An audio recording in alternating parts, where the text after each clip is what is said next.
বান্দার সাহায্য করেন, তার সাহায্যকারীর দরকার থাকে না। আল্লাহ পাক নিজেই বলছেন, তুমি যদি আমার হও আমি কি তোমার জন্য যথেষ্ট না? আলাইসাল্লাহু বিকাফিন আবদা। আল্লাহ পাক পবিত্র কোরআনে বলেন, আলাইসাল্লাহু বিকাফিন আবদা, আমার বান্দার জন্য আমি কি যথেষ্ট না? তো আল্লাহ যার হয়ে যান, তো তার কার দরকার, কাকে দরকার তার জন্য? আল্লাহ যার হয়ে যান তার জন্য আর কাকে দরকার? হ্যাঁ, তো মেরা তো সব মেরা, ফলক মেরা, জমি মেরি, अगर तू नहीं मेरा तो कोई शय नहीं मेरी। ভারতের মহান বুজুর্গ আরিফুল হিন্দ খাজা আজিজুল হাসান মরজুব রহমতুল্লাহ আলাইহি বলেন, আমার প্রিয় মাওলা আপনি আমার হলে সবই আমার, আসমান আমার, জমিন আমার, আর যদি আপনি আমার না হন তো আমার বলতে আর কিছুই নেই, আমার সব শেষ। আল্লাহকে রাজি করা, আল্লাহর মহব্বতওয়ালা জিন্দগি বানানো, আল্লাহর খুশিওয়ালা জিন্দগি বানানো, এর চেয়ে বড় দৌলত নাই, এর চেয়ে বড় বাদশাহী নেই। দুনিয়ার ধন দৌলত, টাকা পয়সা এগুলি থাকবে না, শেষ হয়ে যাবে। হ্যাঁ, এগুলো নিয়ে গর্ব গরিমা করার কোনোই অবকাশ নেই। নমরুদের কি ফায়দা বাদশাহী নিয়ে গর্ব করার মধ্যে, এবং কারুনের কি ফায়দা সম্পদ নিয়ে গর্ব করার মধ্যে?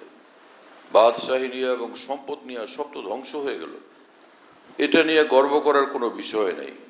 রাসূলুল্লাহ সাল্লাল্লাহু আলাইহি ওয়াসাল্লাম বলছেন, মালুকা মা কদ্দামতা মালু ওয়ারিসিকা মা আখারতা, তুমি তোমার ধন সম্পদ যা আল্লাহর জন্য ব্যয় করলে, বিলিয়ে দিলে, আল্লাহর কাছে পাঠিয়ে দিলে, সেটা হলো তোমার সম্পদ। আল্লাহকে খুশি করলে যে সম্পদ দিয়ে, সেটা তোমার সম্পদ। মালু ওয়ারিসিকা মা আখারতা, আর যা কিছু সেই পথে ব্যয় না করে সব স্টক রাখলা, হ্যাঁ, সঞ্চিত রাখলা, সেটা তোমার পরবর্তীরা ভোগ করবে, সেটা তোমার না। পরবর্তীরা ভোগ করবে মানে কি?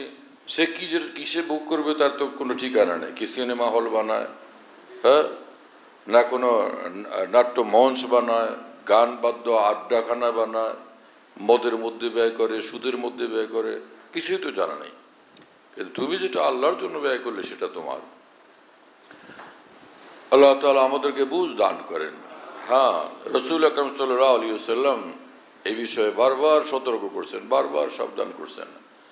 এবং আল্লাহর জন্য, আল্লাহর দ্বীনের জন্য খরচ করা এত বড় দামি আমল যে قال رسول الله صلى الله عليه وسلم إن الصدقة تقع في يد الرحمن قبل إن الصدقة تقع على يد الرحمن قبل أن تقع على يد السائل। রাসূলুল্লাহ সাল্লাল্লাহু আলাইহি ওয়াসাল্লাম বলেন যে মানুষ যেটা দান করে, তো সেই দানের টাকা, দানের জিনিস, দানের সম্পদ যাকে দিল তার হাতে পড়ার আগেই প্রথমত সেটা আল্লাহ নিজে গ্রহণ করেন। প্রথম আল্লাহর হাতে যায়, সেখান থেকে ওই লোকের হাতে যায় যাকে দেওয়া হলো।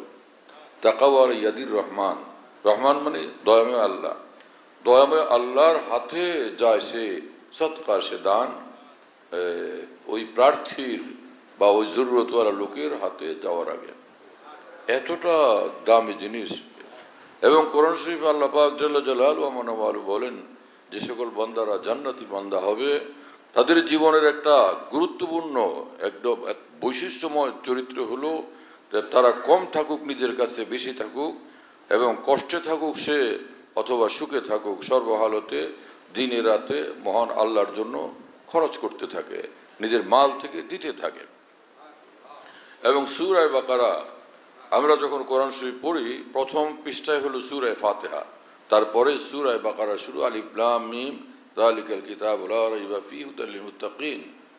এই মহিমান্বিত কিতাব, এই কিতাবে সন্দেহের কোনো লেশ মাত্রও নাই।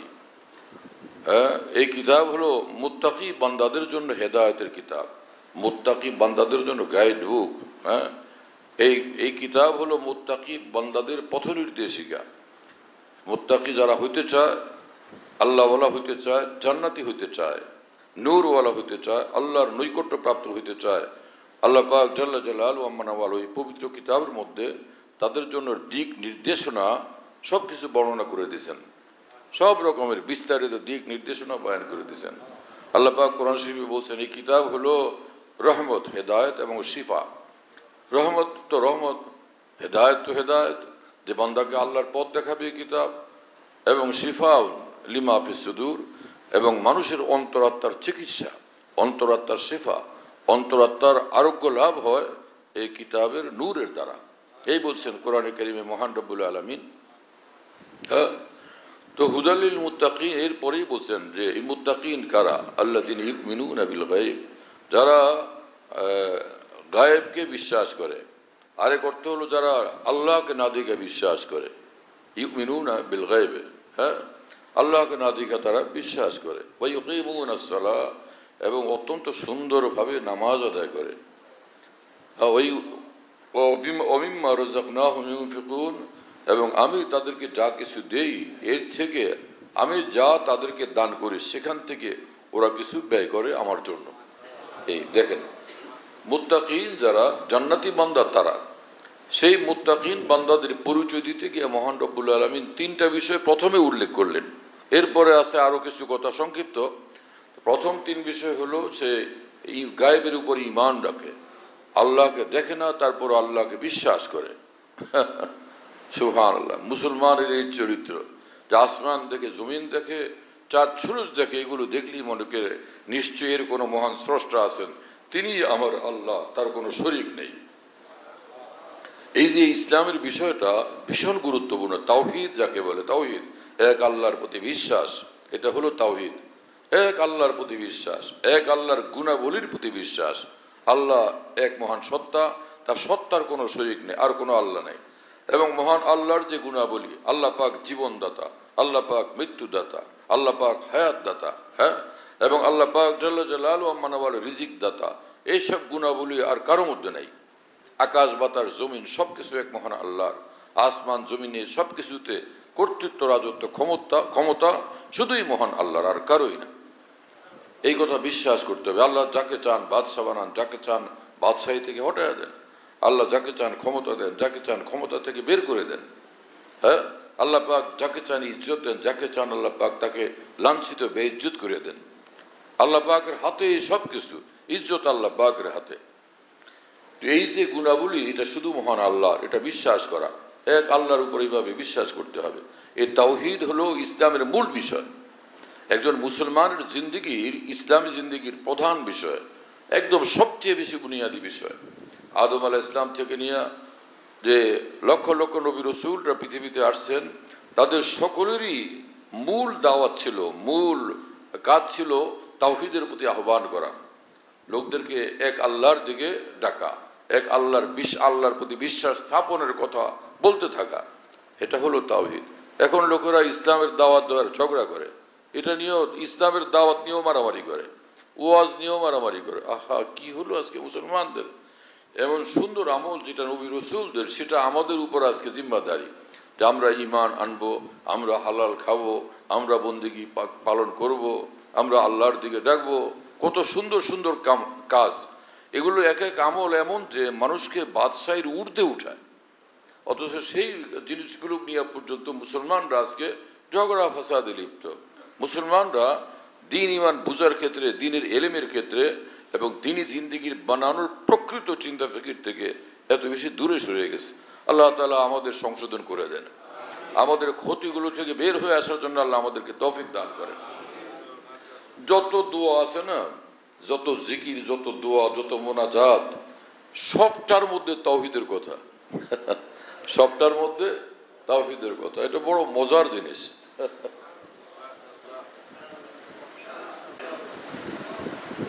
হ্যাঁ,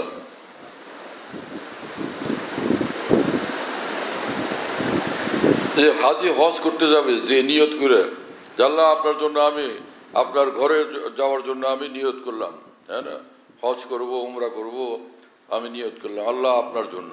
আল্লাহ মিন্নি উরিদুল হজ্জা ওয়াল উমরাতা, আল্লাহ আমি আপনাকে খুশি করার জন্য হজ উমরার নিয়ত করলাম।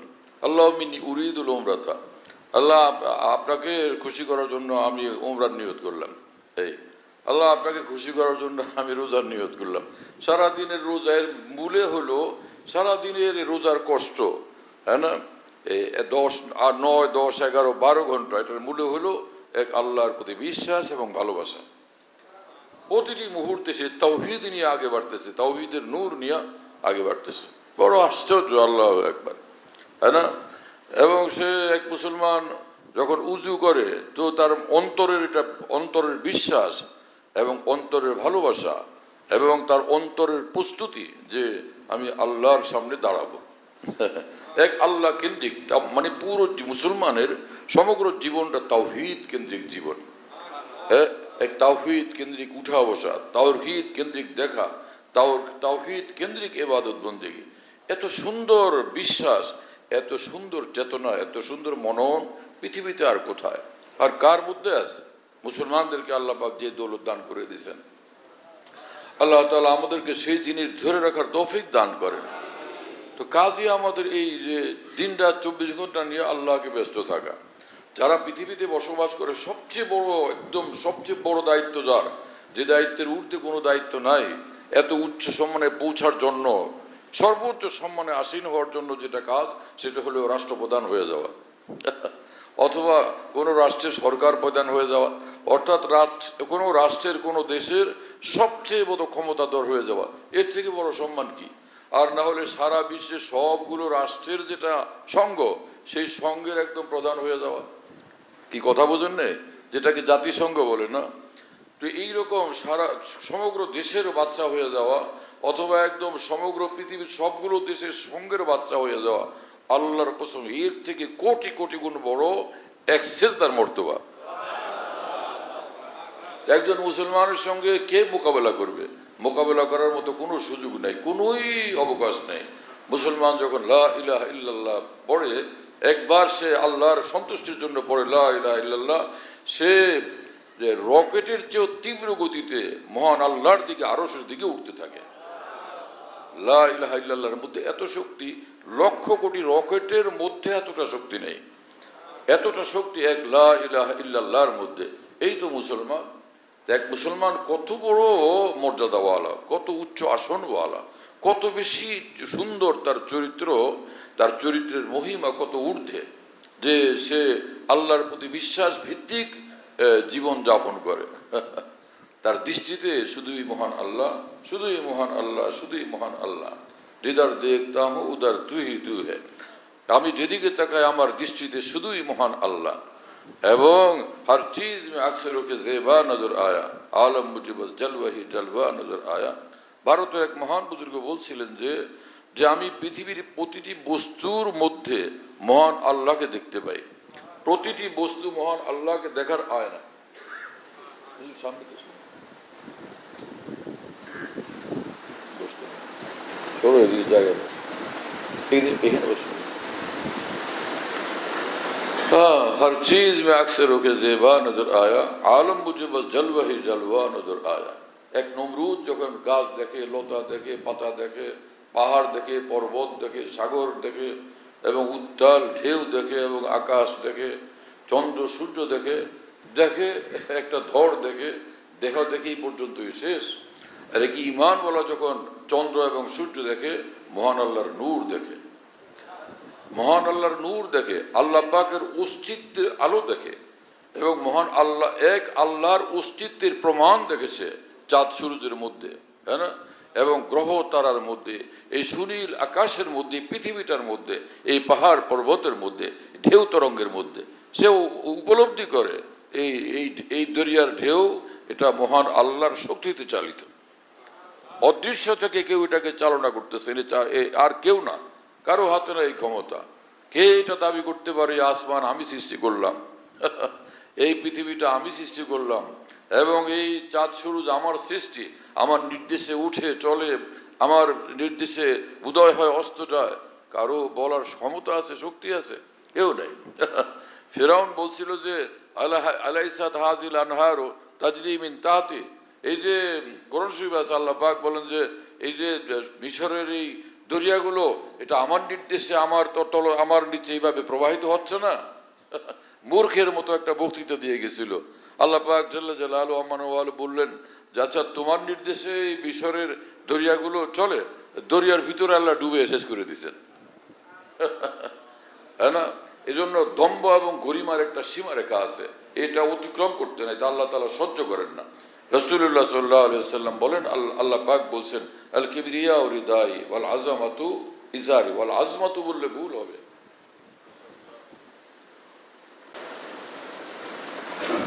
উর্দুতে এবং ফার্সিতে আজমত বলে, আর আরবিতে আযমা বিফাতি য। আল কিবরিয়া রিদাই ওয়াল আযামাতু ইজারি ফামান নাযানি ওয়াহিদাম মিনহুমা কাযাবতু ফিন নার আও কামা ক্বাল সাল্লাল্লাহু আলাইহি ওয়াসাল্লাম ওয়া ফি রিওয়ায়া কাসামতু।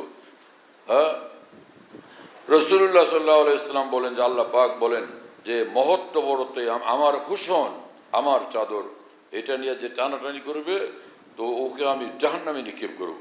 আরেক বর্ণনা কাসামতুহু, আমি তাকে একদম ছিঁড়ে ফেলবো, ছিন্ন ভিন্ন করে ফেলবো। নাউযুবিল্লাহ তাআলা মিন যালিক। আল্লাহ তাকে লাঞ্ছিত করেন, অপদস্থ করেন। মান তাওয়াজা লিল্লাহ রাফাহুল্লাহ, আল্লাহর জন্য যে নিজেকে ছোট মনে করে, তুচ্ছ মনে করে, আল্লাহ পাক তাকে ঊর্ধ্বে উঠান। ওমান তাকাব্বারা ওয়াজাহুল্লাহ, আর যে অহংকার করে, দম্ভ গর্ব গরিমা করে, আল্লাহ পাক তাকে নিচে নামান, লাঞ্ছিত করে দেন। আল্লাহ তাআলা আমাদেরকে হেফাজত করেন। তো আল্লাহ তাকে ইজ্জত দেন, মানুষ তাকে ইজ্জত দেয়। আর মানুষ যখন অহংকার করে দম্ভ গর্ব গরিবার পথে বড় হওয়ার চেষ্টা করে, তো মানুষের নজরে আল্লাহ তাআলা কুকুর এবং শুয়োর থেকেও নিকৃষ্ট বানায় দেন। এইরকম হালত মানুষের হয়ে যায়। এজন্য এর মধ্যে কোনো শান নাই, কোনো মর্যাদা নাই। বড় পীর জিলানী রহমতুল্লাহ আলাইহি আল্লাহ ওয়ালা ছিলেন, আল্লাহর ওলি ছিলেন। তার বাদশাহীর দরকার ছিল না, সিংহাসনের দরকার ছিল না। সারা পৃথিবী তাকে সম্মান করতে বাধ্য, ইজ্জত করতে বাধ্য। খাজা মুঈনুদ্দিন চিশতি রহমতুল্লাহ আলাইহি মস্ত বড় আরেফ, মস্ত বড় ওলি আল্লাহ ছিলেন, তাওহীদ ওয়ালা ছিলেন, ঈমান ওয়ালা ছিলেন, বন্দেগী ওয়ালা ছিলেন, জিকির ওয়ালা ছিলেন, সুন্নত ওয়ালা ছিলেন। আল্লাহর মহব্বতের জীবন ছিল। সারা পৃথিবীর তাকে আল্লাহ পাক ইমাম এবং বাদশা বানায় দিয়েছেন। সারা বিশ্ববাসীর জন্য চিরদিনের জন্য ইমাম বানায় দিয়েছেন। जिसका इमाम होता है उसका ऊंचा मकाम होता है। আল্লাহর মহব্বত যার জীবনের ইমাম হয়, অনেক ঊর্ধ্বে তার মর্তবা হয়, সম্মান হয়, মর্যাদা হয়। আসল তো এই। তো এক তো এই বিষয় যে এক ইমানওয়ালার জিন্দেগি হলো আল্লাহর সন্তুষ্টি কেন্দ্রিক। পৃথিবীতে এসে বাঁচবে আল্লাহকে নিয়ে। অন্ধের মতো বসবাস করা ইমানওয়ালার শান না, অন্ধের মতো বসবাস করা। আল্লাহ পাক এমন আশ্চর্য কথা বলেন পবিত্র কোরআনে, এগুলো যদি আমরা বুঝতে পারতাম, কি ফায়দা হইতো, কি লাভ হইতো। জীবনটা সব সময় সর্বক্ষণ আলোকিত থাকতো আল্লাহর নূরে। রব্বুল মাশরিকি ওয়াল মাগরিব লা ইলাহা ইল্লা হুয়া ফাত্তাখিযহু ওয়াকিলা। আল্লাহ পাক জাল্লা জালালুহু আম্মা ওয়ালু বলেন যে মাশরিক মাগরিবের রব আমি, হ্যাঁ, এবং যেদিক থেকে সূর্য উদয় হয়, যেখানে সূর্য অস্ত যায়, সারাটা পৃথিবীর মালিক আমি, সারাটা পৃথিবীর পরিচালক আমি, সবকিছুর একচ্ছত্র মালিক আমি। হ্যাঁ, লা ইলাহা ইল্লা হুয়া, তিনি ব্যতীত কোনো মাবুদ নাই। ফাত্তাখিযহু ওয়াকিলা, তোমার দুজাহানের সকল কাজকর্ম, এটাকে সম্পাদনের জন্য, এটাকে পূর্ণ করার জন্য সেই মহান আল্লাহকে তুমি ধরো, তো তুমি কামিয়াব হবে। ফাত্তাখিযহু ওয়াকিলা, কার সাজে মা বসাজে কারে মা, ফিক্রে মা দের কারে মা আজারে মা। আল্লাহর হাতে ন্যস্ত করে দাও যে আল্লাহ আপনি সবকিছু দেখার মালিক। মানুষে স্বামী স্ত্রীর কলমা পড়ে, স্বামী স্ত্রী হয়, কিন্তু সন্তান পৃথিবীতে জন্মদান এই ক্ষমতা মা বাবার নেই। এটা শুধুই মহান আল্লাহর হাতে। এবং এই সন্তান যে ভিতরে জন্ম হবে, এটা ছেলে না মেয়ে, এটা মহান আল্লাহর হাতে। এবং এটা কালো হবে কি শ্যামলা হবে, অথবা এটা সুন্দর হবে, ফর্সা হবে, অঙ্গ প্রত্যঙ্গ কামেল পূর্ণ থাকবে নাকি অপূর্ণ থাকবে, এটা মহান আল্লাহর হাতে, এটা কারো হাতে নেই। এমন একটা বিষয়, যে কোনো জিনিস দেখলে এর মধ্যে মহান আল্লাহর শক্তি, ক্ষমতা এবং একত্ব, আল্লাহর কসম একদম প্রস্ফুটিত, একদম দেদীপ্যমান থাকে যে এটা এক আল্লাহর হাতে, তাই না? একবার আমরা সে কি কি দ্বীপ, এটা নিজুম দ্বীপ। একবার গেছিলাম নিজুম দ্বীপে, কয়েকবারই যাওয়া হয়েছে। পত্রিকাওয়ালারা যখন ধরে কোনো জিনিস জম লেখা লেখে, আরে কি যে লেখে, মনে হয় কি ব্যাপার ঘটে গেছে। দেখলাম অনেক দিন যাবৎ খালি নিজুম দ্বীপকে নিয়ে লেখে, যেখানে খুব রূপ, খুব সৌন্দর্য ইত্যাদি। পরে আমরা ভাগলাম সেখানে যে যাই ভাই দেখে আসি, কোনো সময় যাওয়া হয়নি। আসলে আমার এক ছেলে বলছিল যে এই সেখানে যাবো, তা আমি ওরা একা দিতে সাহস করি নেই। পরে আমরাও কয়েকজন গেছি, 7-8 জন মিলে গেছিলাম। গিয়ে দেখলাম যে ওখানে কোনো থাকারও জায়গা নাই, খাওয়ারও জায়গা নেই, কিছুই নেই, বিদ্যুৎও নাই। আজই পেরেশানির মধ্যে পড়ছিলাম গিয়া। যাই হোক, তো সে নিজুম দ্বীপে যাওয়ার সময় ভীষণ কষ্ট করে যাওয়া লাগলো, যাওয়ার কোনো সুব্যবস্থাও নেই। আসবার সময় যে ট্রলারে করে আমরা আসতেছিলাম সে বিশাল বড় দরিয়ার মধ্য দিয়া, তো সেখানে দেখলাম যে সবাই ভয় পাইতেছে, আতঙ্কিত হয়ে গেছে, আর কি জানি ভয়ঙ্কর শব্দ হইতেছে। তা আমি বললাম কি ব্যাপার ভাই, মাঝিটা যে একদম ঘাবড়ায় গেছে। বলো যে স্বর আসতেছে, স্বর। ওরা বলে হর নাকি স্বরই বলে, স্বর আসতেছে স্বর। স্বর কি জিনিস? বলে ভাই যে এখন জোয়ার আসবে, মানে ভাটা ছিল তো, এখন জোয়ার আসবে। আরে আল্লাহ, কি আশ্চর্যের ব্যাপার, মানে কি ভয়ঙ্কর এক দৃশ্য, কি মানে ধর্মার করে ছুটে আসতেছে আর সব উড়ে নিয়ে যেতেছে এসে এই যখন জোয়ার আসে। কি এক প্রচন্ড শক্তিতে জোয়ার যখন আসে, আল্লাহ একবার সব দরিয়ার মাঝিরা একদম ভয়ে কাঁপতে থাকে। আবার যখন ওরকম ওই ভাটা পড়ে, এমন ভাবে সব একদম সাগরের দিকে টানে নিয়ে যেতে থাকে, আর ওখানে স্থির থাকা কঠিন হয়ে যায় ওদের জন্য। এইরকম। তা আমি মাঝিদের জিজ্ঞেস করলাম যে এই যে ঝড় আসে অথবা জোয়ার আসে, আবার যে ভাটা, এটার কি কোনো নির্ধারিত সময় আছে নাকি এমনি হঠাৎ করে আসলো? বলুন না, নির্ধারিত সময় আসে জোয়ার, নির্ধারিত সময় আসে ভাটা, কোনোই ব্যতিক্রম নাই। এই জোয়ার ভাটাকে কে নিয়ন্ত্রণ করে? আল্লাহ একবার, সুবহান আল্লাহ, আল্লাহ আল্লাহ আল্লাহ। আল্লাহর কসম, এই পৃথিবীর সবকিছুই মহান এক আল্লাহর শক্তির বলিষ্ঠ প্রমাণ, শক্তিশালী প্রমাণ। কিন্তু অন্ধ লোকেরা, মূর্খ লোকেরা এগুলো বুঝতে পারে না। লেখাপড়া করে বড় উচ্চে উঠে এবং উঠার পরে মহান আল্লাহকে অস্বীকার করে, আল্লাহর শক্তিকে অস্বীকার করে, আল্লাহর ক্ষমতাকে অস্বীকার করে। এই জালেমের দলের মূর্খের দল যে জিহ্বা দিয়ে কথা বলে, সে জিহ্বাও এক মহান আল্লাহর হাতেই বানানো। ওর গলার ভিতরে কথা বলার শক্তিটা এক আল্লাহরই দেওয়া, আর কেউ দেয়নি, কোনো ফেরাউন দেয়নি, কোনো নমরুদ দেয়নি। আল্লাহ তাআলা আমাদেরকে এবং এই জালেমদেরকে তওবা করার, এক আল্লাহর দিকে ফিরবার জন্য তৌফিক দান করেন।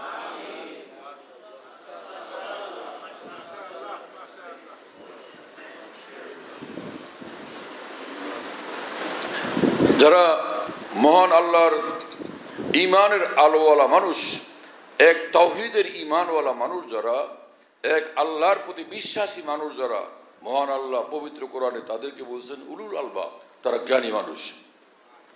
তারা জ্ঞানী মানুষ মানে এক আল্লাহকে যারা চিনে জানে মানে তার প্রতি আনুগত্য রাখা জরুরি মনে করে, এরাই হলো প্রকৃত জ্ঞানী মানুষ। আর যারা মহান আল্লাহ থেকে বিচ্ছিন্ন বা আল্লাহকে অবিশ্বাস করে, আল্লাহকে অস্বীকার করে, তো এরা আসলে জ্ঞানী মানুষই না, সবগুলো মূর্খের দল। এবং পবিত্র কোরআনে বলছেন যে ওরা এতটা মূর্খ যে ওরা সব শুনে কিন্তু আমার কথাগুলো শুনে না, সব বুঝে আমার কথা বুঝে না, হ্যাঁ না? উলাইকা কাল আনআম বাল হুম আযাল, এগুলো পশুর মতো, বরং এর থেকেও নিচু। পশুও কিছু বুঝে।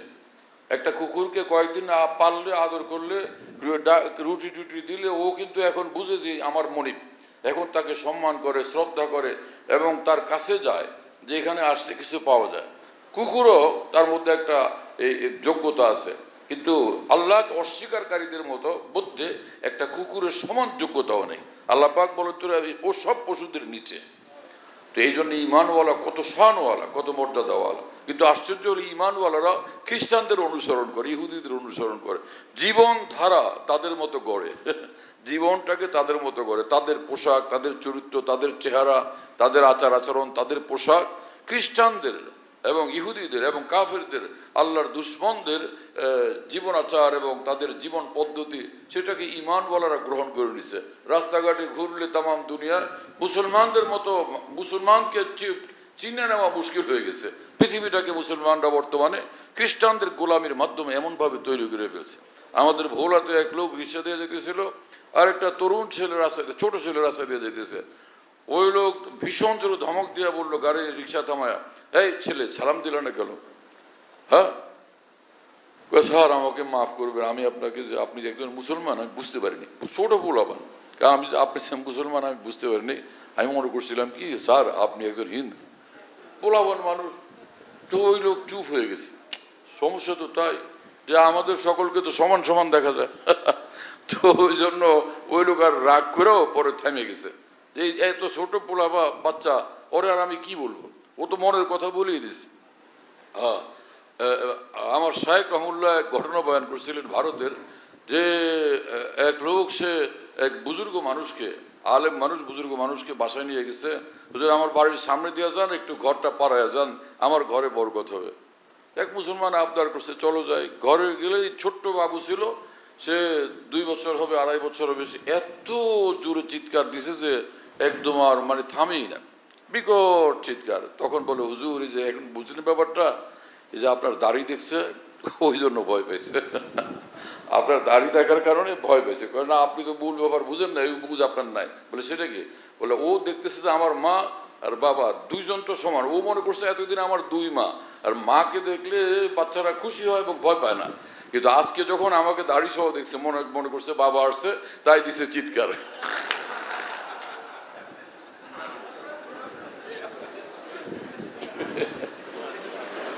এটা হলো একটা মজার ঘটনা।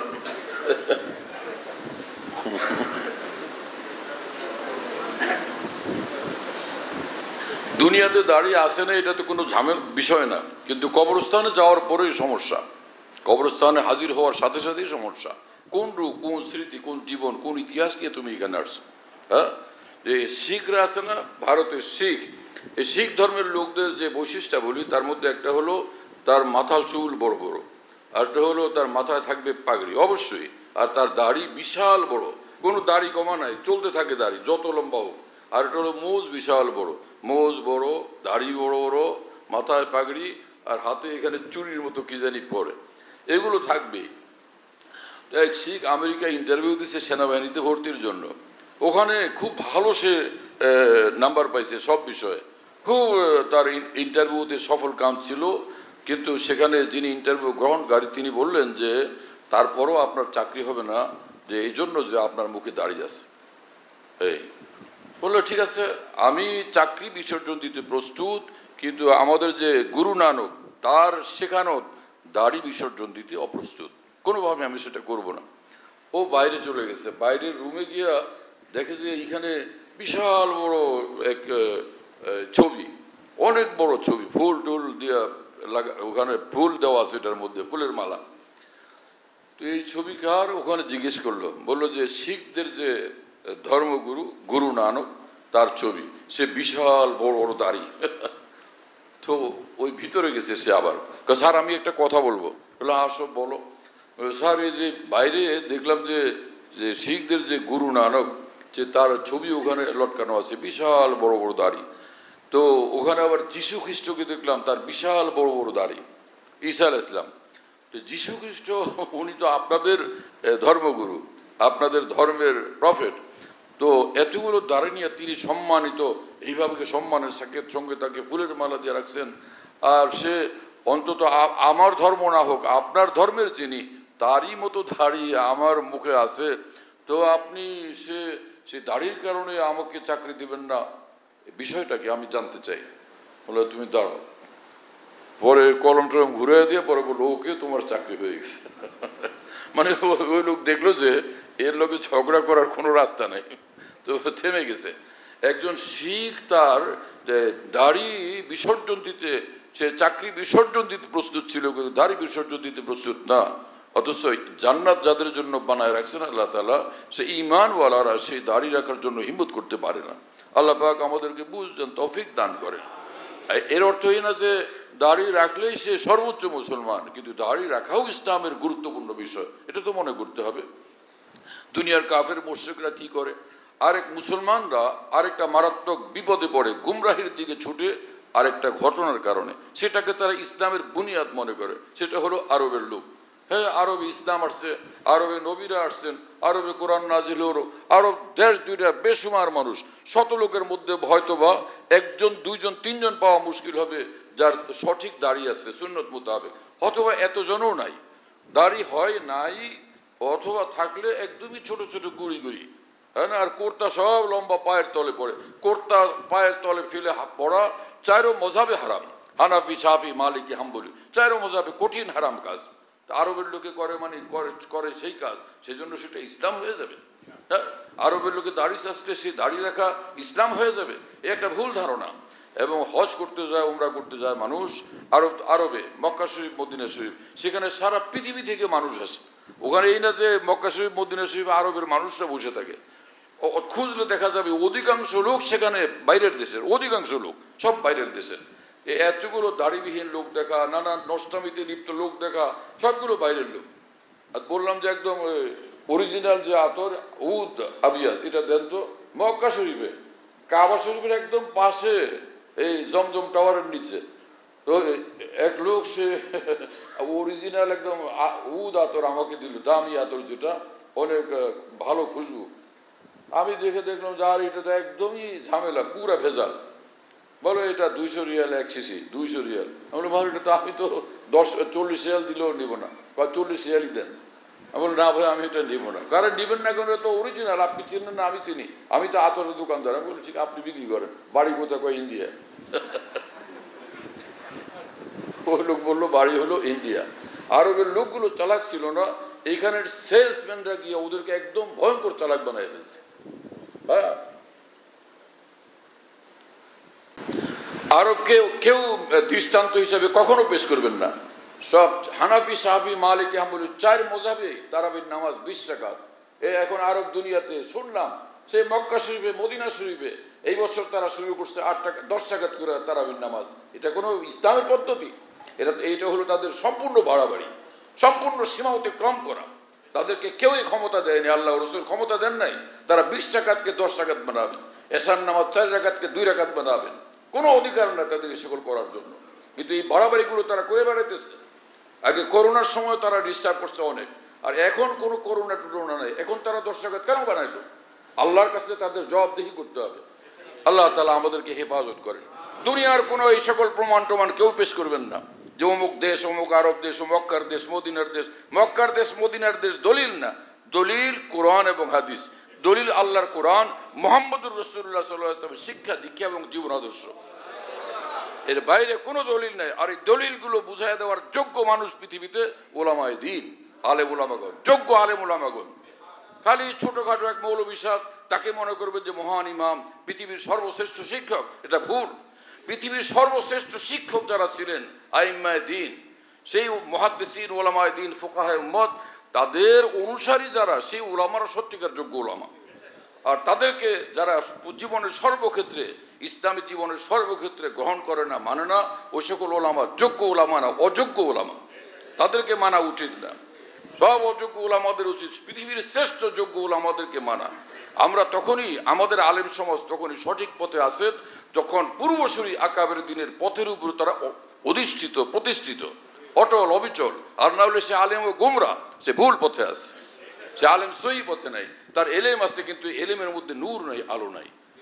এরকম গুমরা লোক যত, গুমরা জামাত যত পৃথিবীতে ছিল, এরা সব, এদের সবেরই লিডার ছিল আলেম, কিন্তু গুমরা আলেম ছিল। এজন্য সহি উলামায়ে দ্বীনকে জানতে হবে, তাদের পথে আমাদের চলতে হবে। আল্লাহ আমাদেরকে কবুল করেন, তৌফিক দান করেন। তবে এটা একটা কথা মনে রাখবেন, সেটা হলো কিয়ামত পর্যন্ত পৃথিবীতে হক উলামায়ে দ্বীন আল্লাহ পাক রাখবেন পৃথিবীতে, এবং কোরআন সুন্নাহর সহি ইলম এবং জ্ঞানের শিক্ষা কিয়ামত পর্যন্ত আল্লাহ পাক পৃথিবীতে অক্ষত রাখবেন ইনশাআল্লাহ তাআলা। আল্লাহ রাসূলুল্লাহ সাল্লাল্লাহু আলাইহি ওয়াসাল্লাম আমাদেরকে অভয় দিয়েছেন। অতএব আমরা হক পথে চলার চেষ্টা করি। এবং কোরআন শরীফে আল্লাহ পাক বলছেন যে তোমাদের রব আমি, তোমরা আমার কাছে মাফ চাও, মাফ করে দেবে সব, এবং দোনো জাহানের রহমত দিয়ে ভরপুর করে দেবে, কামিয়াব করে দেবে তোমাদেরকে। তা আমরা ইবাদত বন্দেগী করবো, ভুল ত্রুটি হলে মাফ চাইবো, যে বন্দেগীর পথে জান্নাত, আর তওবা ইস্তিগফার, ক্ষমা প্রার্থনার পথেও আল্লাহ পাক জান্নাত দান করবেন। ওয়া আখিরু দাওয়ানা আলহামদুলিল্লাহি রাব্বিল আলামিন, সাল্লাল্লাহু আলা নবিয়্যিল কারীম। আমাদের ঢালকানগর খানকাহে যেখানে আমি আছি, খানকা ইয়াদগারে হাকিমুল উম্মত, মনে রাখো, বলো খানকা ইয়াদগারে হাকিমুল উম্মত। হাকিমুল উম্মতের স্মৃতি এখানে, হাকিমুল উম্মতের কথাবার্তায় আলোচনা হয় আলহামদুলিল্লাহ। একটা নাম, কিন্তু তামাম আকাবের কথাই আলোচনা হইতে থাকে আলহামদুলিল্লাহ। বাইতুল হক জামে মসজিদ, ছাপড়া মসজিদ বলে, 5 তলা বিল্ডিং, ওটার নাম ছাপড়া মসজিদ। সেই পুরানো নাম এটা আছে। তো ছাপড়া মসজিদ, সেখানে মাসিক ইজতেমা হয় প্রত্যেক ইংরেজি মাসের দ্বিতীয় বৃহস্পতিবার। আসর থেকে শুরু হয়, রাত 10টা পর্যন্ত, 10:30 পর্যন্ত হয়। তো ওখানে শরীক হওয়ার জন্য চেষ্টা করবেন ইনশাআল্লাহ। খানকা বিধি খানকা বিডি এই অ্যাপস এটা খুলতে পারলে ওর মধ্যে বয়ান, কবিতা, বুকস ইত্যাদি সব একসঙ্গে পাওয়া যায়। ওই খানকা বিডি হলো এরকম, স্পেলিং হলো KHANQAH, এর সঙ্গে লাগালাগি বিডি, খানকা বিডি। এই অ্যাপসটা খুললে ওর ভিতরে বয়ানগুলো পাওয়া যায় সব। এটা ডাইরেক্ট শোনা যায় কি, এবং ডাইরেক্ট শোনা যায়। হযরতুল্লাহ দামাত বারাকাতুহুর বয়ান যেখানে বয়ান করেন সব বয়ান নেটের মাধ্যমে, টেলিগ্রামের মাধ্যমে পাওয়া যাচ্ছে। হযরতুল্লাহ দামাত বারাকাতুহু যখন বয়ান করেন, বয়ানটা আমরা দেশ বিদেশ থেকে, দুনিয়ার যে কোনো জায়গা থেকে আমরা পেতে পারি।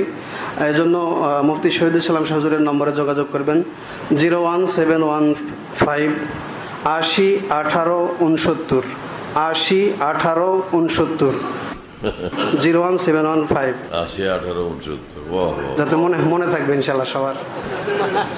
01715 80 18